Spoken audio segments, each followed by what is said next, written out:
بزرگترین نقطه ضعف جنگنده فوق پیشرفته F-35. جنگنده فوق پیشرفته F-35 لایتینگ 2 میتونه رادارهای دشمن رو فریب داده و وارد حریم هوایی دشمن بشه بدون اینکه کسی متوجه ورود اون شده باشه. این جنگنده پنهانکار بسیار پیچیده است، اما یک نقطه ضعف بزرگ داره که اون رو آسیب پذیر میکنه. در حالی که این جنگنده پنهانکار در نهایت به مرحله تولید انبوه کامل رسیده، نیروی هوایی ایالات متحده سعی در برطرف کردن حفره‌های امنیتی داره که باعث میشه هکرها بتونن از سیستم ارتباطی این جنگنده سوء استفاده کرده و اون رو هک کنن که نتیجه ای فاجعه بار در پی خواهد داشت. لاکهید مارتین F-35 لایتینگ 2 یک هواپیمای جنگی چند منظوره تک سرنشین، تک موتوره و رادارگریز در همه شرایط آب و هواییه که برای انجام مأموریت‌های برتری هوایی و تهاجمی ساخته شده. همچنین قادر به ارائه جنگ الکترونیک و قابلیت‌های اطلاعاتی، نظارتی و شناساییه. لاکهید مارتین پیمانکار اصلی F-35 بوده و نورثروپ گرومن و BAE سیستمز شرکای اصلی اون هستند. F-35 سه مدل اصلی داره: F-35A با توان نشست و برخاست متعارف، F-35B با توان برخاست عمودی و نشست عمودی و F-35C با توان ناونشینی. جالبه بدونید F-35 نوع توسعه یافته هواپیمای X-35. F-35 به یک نفر خدمه نیاز داره. طول اون به بیش از 15 متر و طول بالهای اون به بیش از 10 متر میرسه. ارتفاع این جنگنده بیش از 4 متر، وزن خالی اون 13300 کیلوگرم و وزن با تسلیحات 22470 کیلوگرمه. به علاوه حد اکثر وزن برخاست این جنگنده 31800 کیلوگرمه. حد اکثر سرعت اون 1.6 ماخ، حد اکثر ارتفاع پروازیش 18288 متر و شعاع عملیاتی اون 1090 کیلومتره. البته فقط با مخازن داخلی سوخت. F-35 از یک عدد توپ 4 لول 25 میلیمتری نصب شده در داخل بدنه بحری میبره.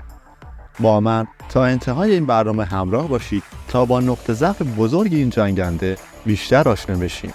همچنین اگر به این جور مطالب علاقه دارید، برای حمایت از من اول این ویدیو رو لایک و کانال منم دنبال کنید. این هواپیما خود بسیار ایمنه. به گفته کارشناسان حوزه جنگ افزار، F-35 از چندین لایه امنیتی در خود سود میبره که به عنوان مثال میشه به رمز عبورهایی برای خلبانان متعدد و سیستم ورود امن در برنامه‌ریزی‌های بسته‌های عملیاتی اشاره کرد که به بارگیری کامپیوتر هواپیما منجر میشه. برای مثال یک هکر از فاصله دور نمیتونه هواپیما رو روشن کرده و باعث به راه افتادن موتور اون بشه یا اون رو به حرکت کردن یا تصادف با محیط اطرافش وادار کنه. اما وقتی داریم در مورد کامپیوتر خانگی، تلفن، تبلت یا حتی یک جت جنگنده بسیار گرانقیمت صحبت می‌کنیم، آسیب پذیری ها نیز همراه با ارتباط بیشتر با دنیای بیرون بیشتر خواهند شد. بخش زیادی از قدرت F-35 در توانایی ارتباط برقرار کردن اون با دیگر جنگ افزارها به جمع‌آوری و تحلیل داده‌های بزرگ در مورد عملیاته.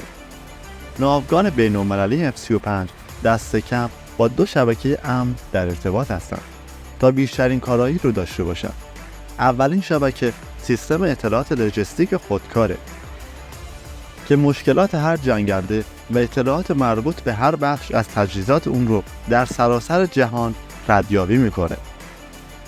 هر اسکادران F-35 در هر کشوری یک بسته 13 سروری از این سیستم مدیریت رو داره که به شبکه بین‌المللی لوجستیک خودکار متصل میشه.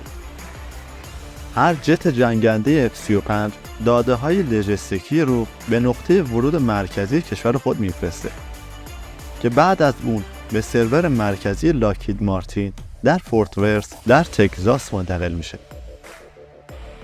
در واقع این سیستم آنقدر داده ارسال میکنه که برخی از کشورهای دارنده F-35 از این بیم دارند که اطلاعات بیش از حدی در مورد عملیات‌های صورت گرفته توسط اون به دست کشورهای دیگر دارنده اون برسه.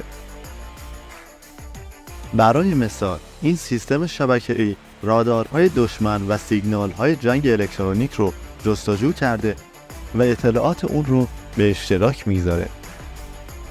چنان که هر هواپیمای جنگنده نیازی به بررسی و جستجوی این اطلاعات به صورت جداگانه نداشته باشه.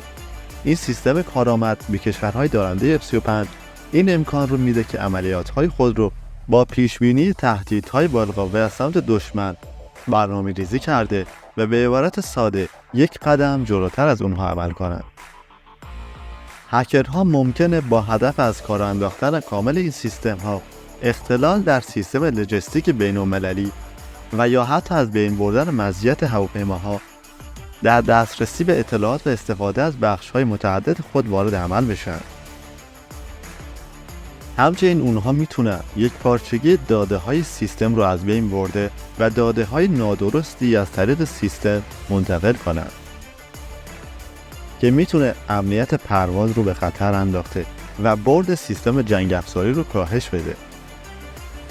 به نحوی که خلبان خیال کنه در خارج از منطقه درگیری و در امان بوده، در حالی که در واقع در میان میدان نبرد قرار داره. حتی شبیه سازهای F-35 که خلبان‌ها با آنها آموزش می‌بینن نیز ممکنه باعث درز اطلاعات و رسیدن اونها به دست کشورهای سودجو بشه. شبیه سازهای پرواز طوری طراحی شدن که تا سر حد ممکن به یک هواپیمای واقعی شبیه باشن. از این رو داده‌هایی که از یک شبیه ساز به دست میاد همون داده‌هایی که در یک F-35 واقعی دیده میشه. خلبانان F-35 همواره گفتن که این جنگنده فوق پیشرفته بیشتر شبیه به یک کامپیوتره. در حالی که استفاده از کامپیوترها و شبکه‌های بین‌المللی مزیتی برای تمامی خلبانان جنگنده ها به شمار میره، اما ارتش ایالات متحده و مشتریان جنگنده F-35 در سراسر جهان باید مطمئن باشند که این هواپیما و تجهیزاتی که از اون پشتیبانی خواهند کرد در مقابل حملات سایبری بیشتر امنیت رو داشته باشه. از این رو بزرگترین مزیت جنگنده F-35 میتونه به بدترین نقطه ضعف و آسیب‌پذیری اون بدل بشه که میزان صدمه ناشی از اون تنها در هنگام رخ دادن چنین حمله سایبری مشخص خواهد شد.